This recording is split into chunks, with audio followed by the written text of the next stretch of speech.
So I just got this question in the community. So, sup, Bert? I'm almost done going through your first module, and I've been making notes about it to help me retain the info. I want to ask about one specific slide that addresses something that is also one of my insecurities, or more like an obstacle that I don't know how to get through. So you mentioned in this part that once you've built up your circle or are cool with a certain group of dancers, and you consider them as true friends, you wouldn't need to meet new people because you already have a circle, which is cool to think of, because that's one of the goals. Okay, so first off, thanks for taking notes, bro. Like that actually really, that makes me feel great. That actually makes me feel good because I feel like, oh wow, like the videos that I make are giving you a little bit of value in your journey. And it kind of like confirms the idea in my head that, oh wow, like people need this information. So thanks for taking notes. Like I think you're a great student for doing that, dude. But since that's the final stage socially for most of us, and currently since we're in the beginning stages of building solid dance friendships, my question is, what if I'm trying to make friends desperately, and then I encounter dancers who already have a dance circle, and they possibly may not be interested in making new friends? In addition, because of a bit of social anxiety, when I meet dancers who have their dance friends in the same class I'm in, it often feels intimidating. I have a fear of embarrassment when approaching these people because they are with their friends. Let me know. Okay, that is true. I did break down that once you do have like established a little bit of a rapport with some people and you already have like a group of friends that you can talk to, it's way easier to make friends. But how do you get those friends in the first place? I think that's what you're asking me. Okay, so you're starting here and you want to get to a spot where you have multiple friends around you. You want to have this cool circle of dance friends that you can dance consistently with, and people that you can actually look forward to dancing with. So I think that's a pretty common goal. Everyone would like this. No one would want to dance alone, I'm hoping. So how do we actually get this? Because I do break it down in the modules. I'm like, oh yeah. I think in that specific video, I was like, yeah, the way you like become more extroverted enough to like approach people and overcome this social anxiety and be that person that people want to be friends with, you sort of have to have like social proof. You sort of have to have like already friends there, and the people that like when people see you interact with other people in class, it's like the biggest like social proof. It's like the biggest form of social proof that you can give to other people, because when you're friends with other people in the class, other people who are new, people who've not known you, they're like, oh wow, they can look at you and say, oh yeah, this guy, this girl, they're cool, they know people, they look like they're friendly. They see what you're doing in a social interaction and they can judge you off of that. So it's like the biggest form of social proof when you already have these people around you. But since this is the final stage, like you said, and you're sort of in like close to this beginner stage, I mean, you don't know no one, like, you know, maybe a few people, maybe you had an interaction here and there, maybe a conversation here and there, but you haven't like got like, this full group of people yet. So how do we actually get here? So first off, when I think back to when I first started, the way that I started doing this was when I first walked into class, I wouldn't walk up to like circles of friends. Like I wouldn't walk up to someone else's dance circle because I get it. It's pretty intimidating. Like there's a big group there. Like I don't know like these people. Do they like me? Am I intruding? Like these are like normal thoughts to have. So you're not weird for having those thoughts. So there's three main times that you can socialize with people, and it's before, and then there's during, and then there's after the class. So like during is like this part here. This is the biggest block of time. It's during the actual class. But I would actually avoid socializing people before class, because when you walk in, everyone's still got like a little bit of nerves. They kind of got like a little bit of anxious thoughts. They're not warmed up. They haven't stretched out. They haven't danced or anything. They haven't listened to music. Maybe they're not in a good mood. They're a little bit tired. They just came from work. They want to like get into the mood for dancing and then therefore get into the mood for socializing first. So I think it's kind of hard to like socialize with people during this part. So I often don't do that. I literally just come to, if the class starts at like 6, if the class starts at 6 o'clock, I would probably get there at like fucking like 5, like 50, like 7 or something. If I'm like on the way to class and I realize, oh wow, I've got like so much extra time here, I'll literally just like kill time until like I just walk in the door and just confirm my booking at the desk, and then I just like walk into class and just start warming up. Like I don't try to socialize with people before class. I think the key here is to talk to some of these people here during the class. And the perfect time to do this is during groups. So you can maybe do it during the choreography, but when the teacher starts playing the music and you see the first mark and they start doing some drills and you start to like get to the end of the class where you start like everyone kind of knows the choreo, everyone's kind of like warmed up, everyone knows the music, everyone's like a little tired, they're warmed up, heart rate's going, they're like adrenaline's going, the reflexes are quicker, like they've kind of like shaken off all of the nerves that happens like before class. They've gotten rid of all of those pre-class nerves. So it's kind of like the perfect moment to like socialize is during groups. Actually, the perfect moment to socialize that I found in my experience is when people walk off of groups. I think that is the best time to actually socialize with people because you've just kind of like did like this full routine together. You've all like this is the mirror here. Like all of you guys have just like danced here. The thing that I want to highlight here is that you've all shared this experience together. So that's something that you can automatically relate to. Like use the experience that you guys just went through together to catapult your first conversation. This is the way to do it. And literally when the thing is when you finish groups, you walk off and it's like things all of you kind of like walk off together, right? And you literally like you kind of like look and don't like look down on the ground, just like look to the person who's kind of like walking with you and just make some funny remark about how difficult that dance was. That's like my go-to. I'm just like, oh bro, like my knees are killing me. Oh yeah dude, like how do you do this? Sometimes I ask them a question, or like sometimes if I see someone dancing next to me, I'm like, yo dude, you killed that thing. Just say pretty much anything, and most people, I want to say like 90% of people are pretty receptive. Like 9 times out of 10 people will like laugh with you, they'll smile at you, they'll like say something back, they'll just have a conversation because everyone's just people, bro. So I just want to reassure you that like most people are willing to have a conversation with you. So just do that after groups. This is like the perfect time to like actually socialize. Then once you've done that, you can do that like 1, 2, maybe 3, maybe 4 people. And sometimes what happens is like when people like dance in groups and then they start to walk off, it's sort of like these mini groups here, they have like these mini groups on the side. And sometimes they're talking with their friend. And that's like a perfect time to like actually introduce yourself for just like a tiny split second and build just a little bit of rapport. Anything that comes to your mind, whatever it is. And the more times you do this, the more like natural you'll be at this and the less awkward you'll be about it. And the thing is, if you want bonus points, you can like say something funny or like you make them laugh and then like you walk out onto like groups here and you do groups and then you just absolutely kill the routine.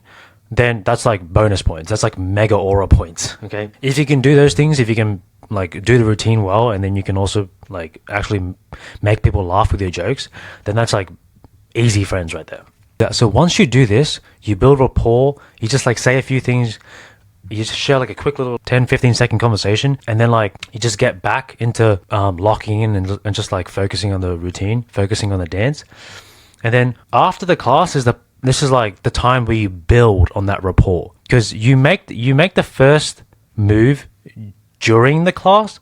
Like during the class here, it's like after you finish groups, you walk off and you say something, you say a little like make a little joke, make a little remark about the class, because I don't want to give too many examples because these are authentic to my personality. I say things that would attract people who would want to be my friend and like the things that I say. So don't just take my examples, just make up your own and you attract the people who want to be your friend and like the things that you say. So after you finish class, this is the time to actually build on that little conversation, that little interaction that you had with the dancers that you were dancing in groups with. And you just build on this rapport here. So after that, even if people like during the class are sort of like in their own little groups, like here, if people are sort of in their own little groups and you're kind of like standing here, find the person that was like you just had interaction with, and just like, even if they're standing on the side of a group, just go up to that one person. You're not approaching an entire circle, just go up to that one person. You go up to that one person and just say, hey bro, great dancing with you, you look great in there, nice meeting you. I think you just go up to that one person and you say, hey bro, you kind of like offer a handshake, you stick your hands out and you say, thanks for dancing with me bro. It's nice meeting you. You look great in there. If you give them a compliment, say it was nice meeting you, bro. You sort of just stand there and see how they react. If they turn around and like, hey, bro, like it's good seeing you, yeah, bro, and they ask you like, what's your name? That's money right there.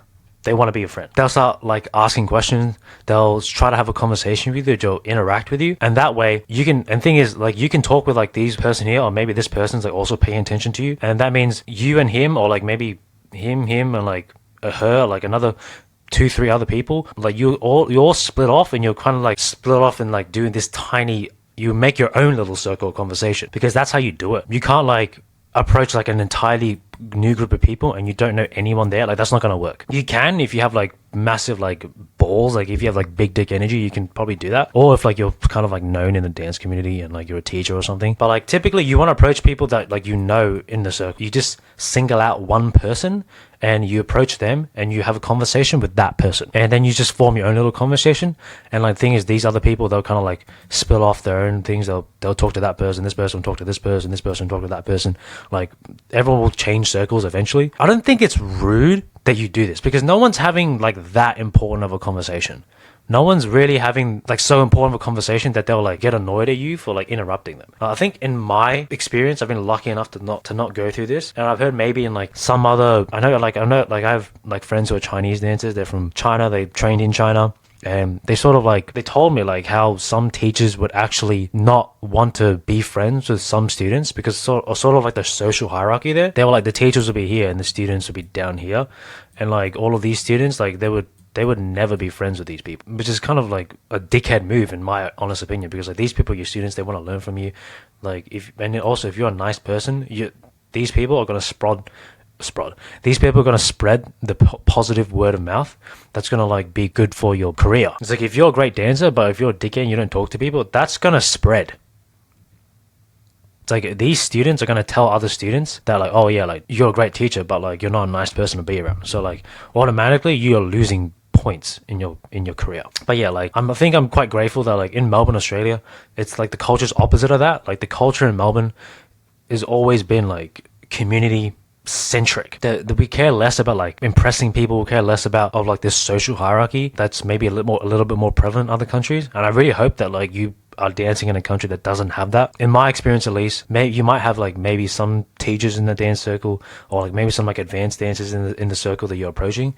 They might not like respond to you well like approaching them, but that's like super rare. I say 90%, but it's more like 95. Like I think it's pretty rare that people do that. And the thing is, if someone doesn't want to be your friend because you are a student, or like if you are not an amazing elite level dancer or an elite level teacher or whatever, like do you want that guy to be your friend anyway? Probably not.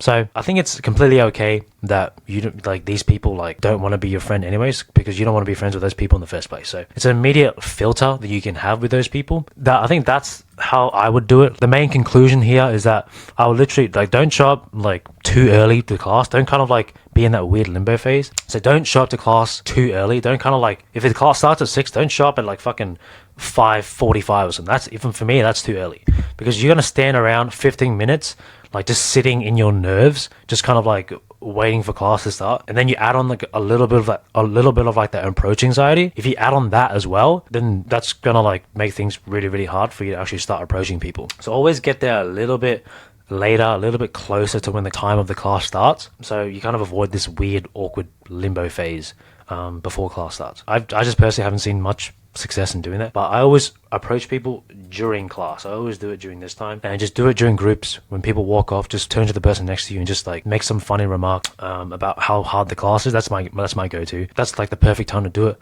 People are in a social mood after they walk off of groups. Everyone's like out of breath, and people are like a little bit more social after they've danced. So that's a good tactic to have. Socialize with people when they're in the mood to socialize. And then once you have like maybe 1, 2, 3 like interactions with a few dancers, then after class, this is when you build on that rapport, and you can approach people during their circle. You can approach people when they already formed a circle, when they already like talk to someone, but you can try and avoid that when the class ends. When the class ends and you get to this point here, when the teacher says thank you, it's like thank you guys for coming, and then they end the class. Literally, you just make a beeline to one of these 3 people that you talk to, and that way you kind of just like you make your move as fast as possible. Like I talk about it in the modules a little bit, but you just make your move as fast as possible, and then that way you sort of like avoid like this little awkward position. If like if you're standing here and it's like you're by yourself and everyone's in their own circle, you sort of avoid being in this spot, and then you just cancel out this being in this situation entirely by just forming your own circle automatically. When you finish class, you just make a beeline towards someone that you already made an interaction with, and you say like, oh, how's it going? Or you just say, oh yeah, like, what's your name? I was like, hey bro, like, I haven't seen you here before. Say something like that. Get the conversation going, get the snowball of momentum going, and that way it'll make it way easier to start conversations with people. But yeah, that's how I would go about it, and I really hope like if you can use this video to like help you get through a little bit of like this beginner stage of like not knowing that many people. Like the thing is, just the first few interactions are just always the hardest. Just get through that, and you'll start making friends way quicker, because like I said, like the final stage of like having a circle and like already knowing people, it's like once you're a regular at a dance class and the thing is you've already like approached a few of these people, that way you already kind of like know 1 or 2, 3 or 4 people from like different circles and like from different studios as well. They're way more likely to introduce you to the other friends in their circle once you connect with someone, and that way it's like, oh yeah, like that dancer can be like, oh yeah, this guy's cool, like, do you want to meet this guy? And say, oh yeah, like, what's going on? Like, my name's Bert, this, blah, blah, blah, blah, blah. But yeah, that's how you do it. I really hope that gives you some value, and that way you can start getting out of like this weird beginner stage. But yeah, let me know how it goes, bro.